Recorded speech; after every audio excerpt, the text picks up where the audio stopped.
She had everything: money, power, and respect. Yet behind those glass walls, her heart was colder than the empire she built. He was invisible to her, just another uniform in the shadows of her success. But one night, when the building emptied and silence took over, their worlds collided in a way no one could have predicted. What happened in that moment didn't just challenge her beliefs, it shattered them. Because sometimes the people we overlook end up teaching us what love truly means. By sunrise, Eleanor Pierce's name echoed through every business headline in the country. Billionaire, visionary, the woman who built an empire from nothing but ambition and control. Her mornings began before dawn: black coffee, silent halls, and the hum of success that followed her every move. To the world, she was untouchable. To her employees, she was flawless. But to herself, she was hollow. Downstairs, in the building she owned, another life unfolded quietly. Richard Hayes, the night security guard, clocked in before the city even slept. His world was routine: checkpoints, elevator buzzes, and late-night echoes of power he'd never know. Yet even in silence, he noticed everything: the way her lights never went off, the way her office windows glowed long after everyone else had gone home.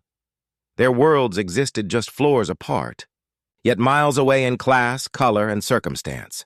She built walls of glass. He walked beneath their shadows. And though their lives never truly crossed, fate had already started to move pieces neither could see.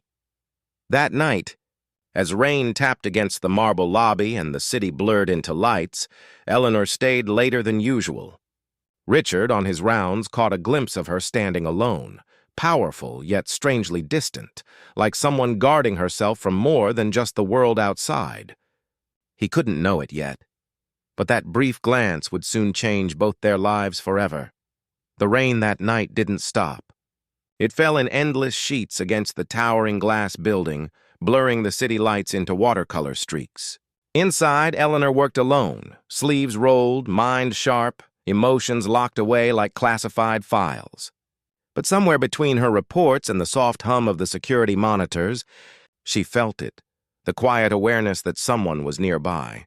Richard moved carefully through the hallways, his flashlight cutting thin beams through the dim light. He wasn't supposed to notice her, but he did. Every night. The woman behind the glass doors, always alone, her reflection framed by power yet shadowed by something emptier. He respected her space, until that night, when instinct broke routine. As he passed her office, he caught a glimpse of her struggling with a fallen folder. Papers scattered across the marble floor. Without thinking, he stepped forward to help. No words, just a gesture, a quiet offering. She looked up, startled, cautious. For a moment, the hierarchy between them disappeared. But then came the hesitation, the flicker in her eyes, that familiar wall of distance built from a lifetime of unspoken divisions. He bent down anyway, gathering the papers. Their hands brushed once. Her eyes softened, barely. But when the moment ended, she straightened her posture, her tone cool again, professionalism restored like armor. Richard nodded, stepped back, and walked away. Yet something lingered between them, an unspoken question neither dared to face. The next night, the whispers began. A few late-shift employees saw him near her office again. By morning, stories had spread like wildfire through the building. The guard's getting too comfortable. He's crossing lines. Eleanor heard them all. And though she told herself it meant nothing, something inside her twisted. Days passed, and the tension thickened. Security cameras caught more than patrols, they caught glances. Moments of silent empathy mistaken for impropriety. A small gesture, a nod of respect, suddenly became evidence of something scandalous. The world around them began to judge what hadn't even happened. One evening, her board confronted her. Jokes at first, sharp, insinuating, covered with smiles. She brushed them off, but the sting stayed. That night, when she saw Richard waiting by the lobby, she almost turned away. Almost. But something made her stop. The look in his eyes. Calm. Honest. The kind that asked for nothing but truth. Outside, thunder cracked. Inside, silence spoke louder than words. She finally realized what the whispers meant, and why they scared her more than they should have. Because for the first time in her carefully constructed life, She wasn't afraid of losing control. She was afraid of what it meant to finally feel something real. It happened on a Friday night, the kind that usually ended with silence and polished floors. But that evening, something was different. The whispers had grown teeth. Someone had reported Richard for inappropriate behavior. A rumor, born from prejudice, now dressed itself as truth. When Eleanor arrived, the board was waiting. Their tone was polite, their words sharpened. They called it a concern for the company's image. The photos they showed her, grainy stills from security footage, meant nothing and everything all at once. Richard handed her a file, walking beside her in the lobby. A brief smile was exchanged under fluorescent light. Harmless moments twisted into scandal. Downstairs, security approached Richard. No warning, just suspicion wrapped in procedure. "You need to come with us." His pulse quickened. He'd seen this before, men like him accused, condemned, erased. His uniform didn't protect him. It only made him easier to target. Eleanor watched from her office window as they led him through the lobby. His head was bowed, his badge removed. The image burned into her mind.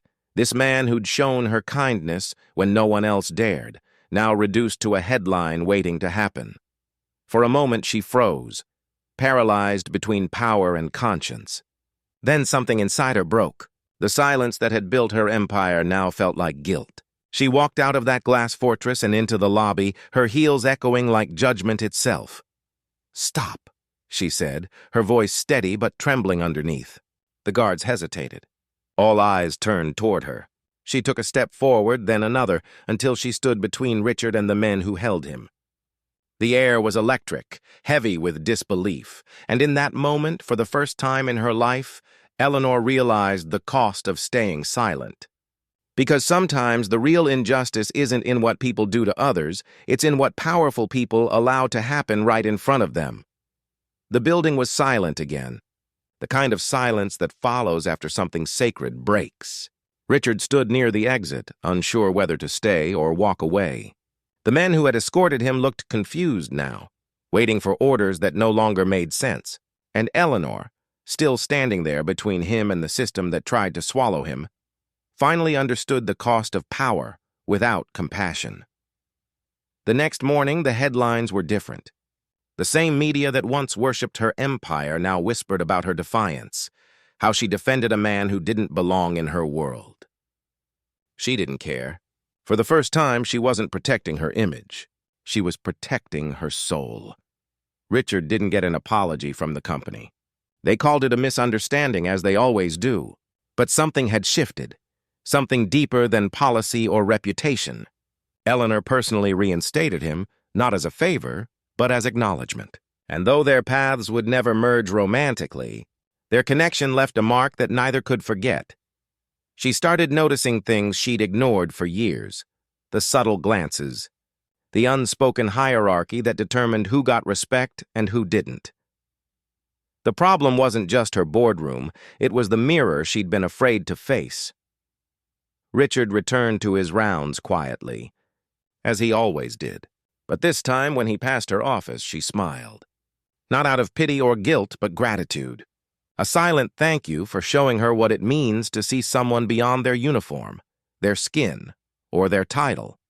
Because in the end, this wasn't just about a woman and a man. It was about two worlds learning to meet halfway, and maybe that's where real change begins. Not in the headlines, not in the boardrooms, but in the quiet moments when someone finally decides to see the truth. So the question remains, how many more stories like this will it take before we all do the same?